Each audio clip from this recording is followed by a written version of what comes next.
Bakit ka nakulong? Grabe agad yung tanong, ah. Kulong agad. Kasi ako talaga, Hindi ako marites eh.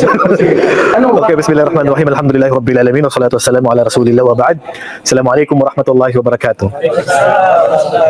Lit naman yung pagkakulong sa akin eh. Pero siyempre, hindi naman sa pagdating ko dito, nakulong ako agad. Hindi. Ang dahilan kung bakit ako na dito, dumaan sa bilangguan, dahil sa pagtulong.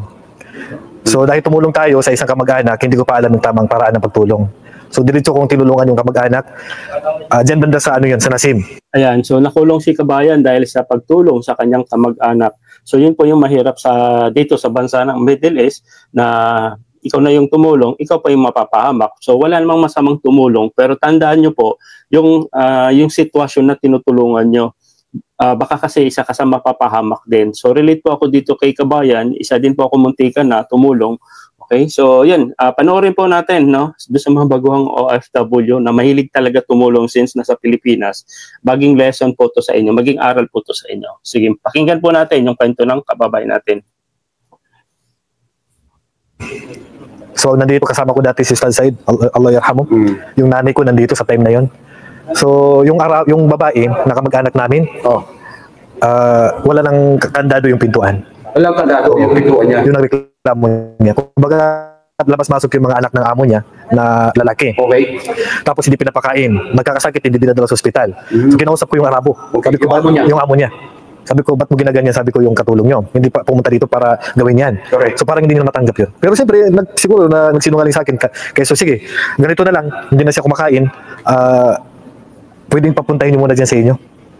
So si Kabayan, concern sa kanyang kamag-anak na kasambahay, no? Imagine mo, labas-pasok yung anak ng amo, lalaki, no? Labas-pasok. So hindi magandang katayuan ng kasambahay, yung kamag-anak nitong Kabayan. Kasi imagine mo, babae tapos may labas-pasok ng mga lalaki at hindi ata maganda yung pagkatrato o hindi pinakain na maayos. Kaya gusto nitong kababayan, no, na tulungan yung kanyang kamag-anak mismo. Oo, papuntahin dyan muna magbakasyon. Kasi nagkakasakit na, para gumaling. So siyempre kami ni Ustad Said at saka yung asawa niya, naniwala naman kami. Pumunta kami sa Nasim. Nakita muna kami sa masjid. Pagdating namin sa masjid, doon sa may makbara, Yung Arabo. yung sa Masjid Muhammad bin Abdul Wahhab, nakita kami doon. Pagdating namin doon, sabi niya, halika, punta na tayo, sunduin mo na yung babae. Nakita kami mismo sa masjid, nagsala pa kami ng asabi. Sinundin yung babae? Hindi pa. Nagkita muna kami ng amo niya. Okay. Kasi yung gagamit ko, yung sasakyan ko na yan. Kami si Ustad Said at saka yung asawa niya. Okay. Pagdating namin doon sa Masjid Muhammad Abdul Wahhab, sa may libingan sa makbara, sa Nasim, so sabi niya, halika, punta na tayo. Pumunta na, nag-convoy na kami nung Arabo. Pagdating namin doon, sabi ko, asan yung babae? Sabi niya, hintayin mo, kayo bababa na. Sabi ko, ba't hindi kami pinapapasok sa loob ng bahay? Sabi niya, hintayin mo na. Nag-CR muna ako sandali, tinuro sa akin yung CR. Tapos, matagal dumaba yung babae, tagal. Kanina pa kami, sabi, ang init na dito sa labas, ba't hindi pa tayo pinapapasok? Biglang may pulis na dumating. Sabi ko, ba't may pulis? Planchado. Biglang may pulis na agad. Naunahan kayo. Oo, hindi ko alam. Nung may Ayan, so iingat po ha, baka mamaya isa din po kayo sa katulad ng ginawa kay Kababayan na set up po kayo. Huwag kayo, pag sinabi pupunta po kayo sa bahay ng amo na mayroon kayong i-rescue kamo, may tutulungan kayo. So mag-ingat na po kayo kasi pag nandun na po kayo sa area ng amo, pwede na po yan magtawag ng pulis.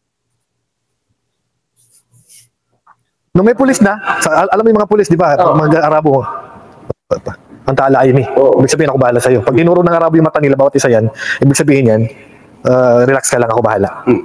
So, bumaba yung pulis, pinusasan ako agad. Sabi niya, sakay ka sa sa sasakyan ko. Ang problema, si Ustad, sa time na yan, na-stroke na siya. Stroke na siya sa time na yan. Ang problema, walang mag-drive doon sa sasakyan ko. So, pinababa ako nung pulis, si Ustad sa inyo pinapasok sa police car.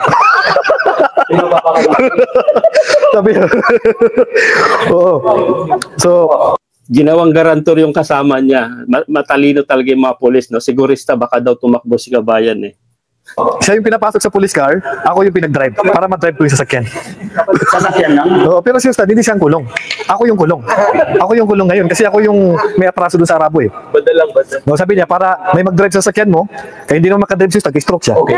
So, ang nag-drive sa sasakyan mo? Ako. Ikaw pa rin? Si Ustad sa'yo, nasa police car. Pero ikukulong talaga. Ako yung kulong. So, Siya ang naging collateral. collateral lang siya. Huli sa pero di siya kulong. Okay,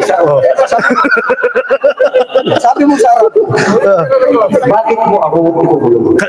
Nagdinaril lang ko pa siya. Ha? Nagdalil ako. Tapos nagdalil siya sa akin, nagdalil din ako. Sabi ko, sinungaling ka, takadap. Ano kaso ko tayo? Sabi ko, anong kaso ko? Sabi niya, wala ko pakialam. Sabi niya, tatakas mo yung katulong ko. Sabi niya sa akin, itatakas ko daw. Yung katulong.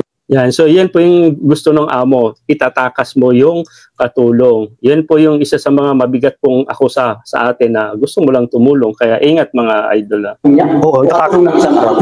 Yung Pulis pala yung ano niya? hindi, tumawag na ng pulis. Pulis. Na, kaya so, itatakas ko daw. Itatakas mo. Sabi mo bakit itatakas mo? Sabi ko, bakit ko itatakas? Yung kita nga tayo. Meron bang itatakas na kita tayo? Oh. Sabi niya, itatakas mo, sabi niya eh. Oh. Kaya nga sabi niya, hindi na nagtatrabaho yung babae dahil sa kinakausap niyo. Ayun. Sabi ko, kamag-anak ko yan. Oh. So ngayon, papunta na kami sa ng pulis, sa headquarter nila. Pagdating namin doon, di ako pinagsalita. Sabi nung director doon, mapi ka lang. Mafi ka lang. Sabi ko, pambihira to, wala man lang ako masabi. Wala akong masabi. Ang lahat ng salita doon sa Arabo, sabi niya, ito, kinukuha niya, tinatakas niya, wala. Pagkatapos, kinuha na ako ng pulis. Kahit sa salita, wala akong nasabi. Ngayon, si Ustad, nakaalis na sila. Ako, dinala na ako doon sa labas ng bilangguan. Doon ko na nalaman ng bilang kulong ako kasi sinara na yung mga pintuan. Oo, kinuha lahat. Ang cellphone ko, wallet ko, kinuha lahat. Nandun ako pero yung pinaka-bilangguan, hindi ako nakapasok doon, yung siksikan. Okay. Doon lang ako sa labas. Pero may mga kasama ko doon, mga VIP na mga nakakulong. At ilang araw po? Isang araw lang. Isang araw. Pero Natulog ka doon? mahirap yung hindi ako nakatulog eh. Pero alhamdulillah, napatunayan naman na wala akong katraso.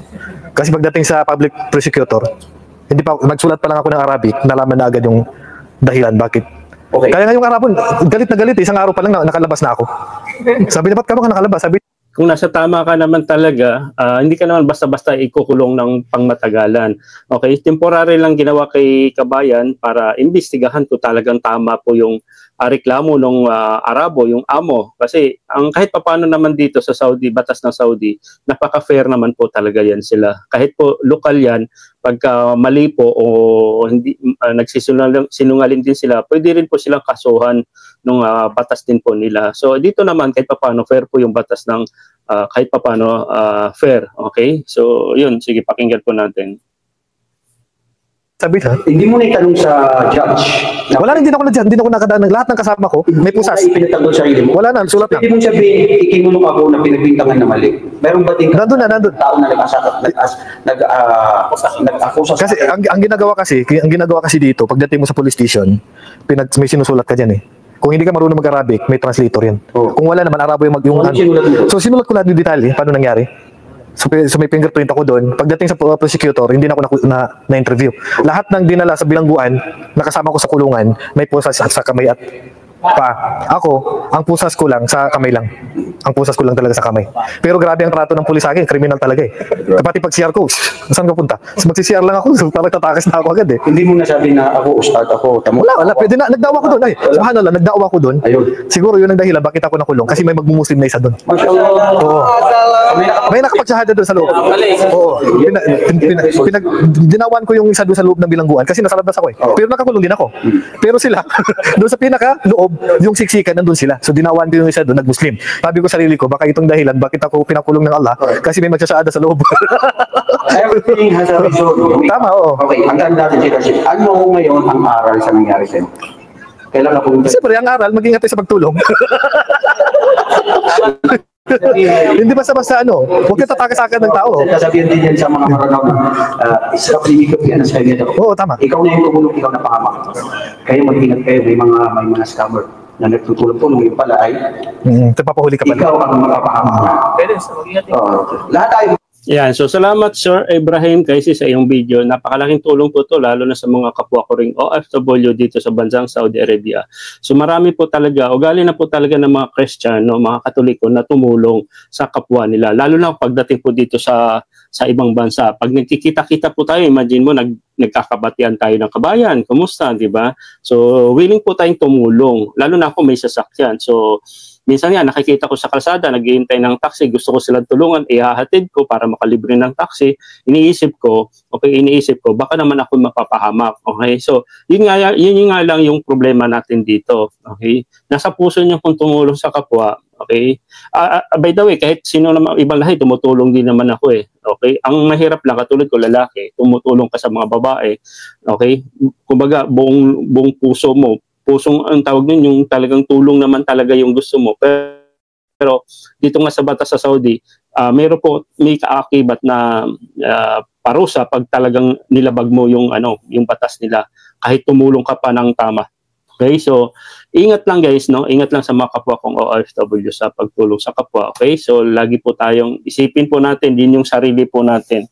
Baka naman po tayo yung mapapahamak. Okay? So, thank you Sir Ibrahim Kaisi. Kung hindi pa po ka na-subscribe sa kanya, subscribe po kayo sa kanyang YouTube channel. Of course, ito po, OFW Pinoy TV Reaction.